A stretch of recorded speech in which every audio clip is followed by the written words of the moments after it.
বর্তমানে এক কথায় মুখস্থ করা যায় আমাদের স্ট্যান্ডিং কমিটি মেম্বার তাকে নিয়ে গতকালকে এনসিপি যারা অত্যন্ত বেশি অনাকাঙ্ক্ষিত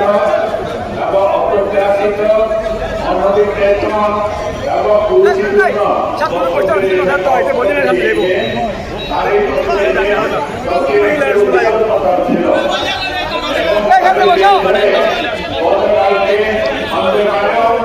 পরিস্থিতি ছিল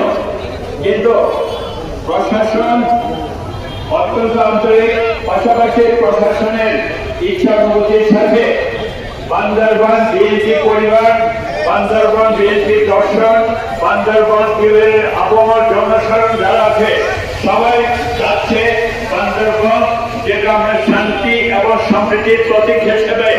যেটা আমরা চিহ্নিত করেছি আবার এই প্র্যাকটিসটা আমরা করে রেখেছি এবং যেটা চলমান সেটাকে সমুন্নত রাখার জন্য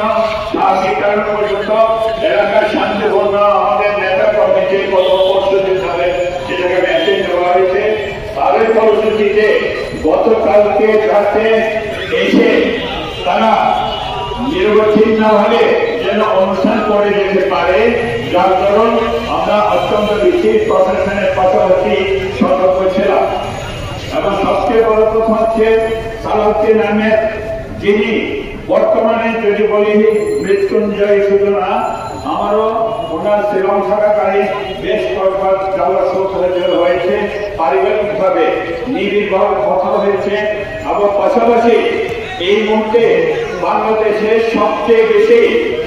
আলোচিত সবচেয়ে বেশি মুখপাত্র হিসেবে বিভিন্ন সাবজেক্টে তিনি পার্টিসিপেট করেছেন করছেন এবং বিচক্ষণের সাথে উনি একে করছেন যার ফলে সারা বাংলাদেশে বিএনপির অপোজিটে যারা ঈর্ষান্বিত হয়ে আজকে এই ঘটনাগত পরিস্থিতির পুরুষের জন্য শব্দ উপস্থাপন করেছে এবং আজকে আমরা বাংলাদেশের সবচেয়ে শান্তি সমৃদ্ধি চাই তাদের অর্থে আজকে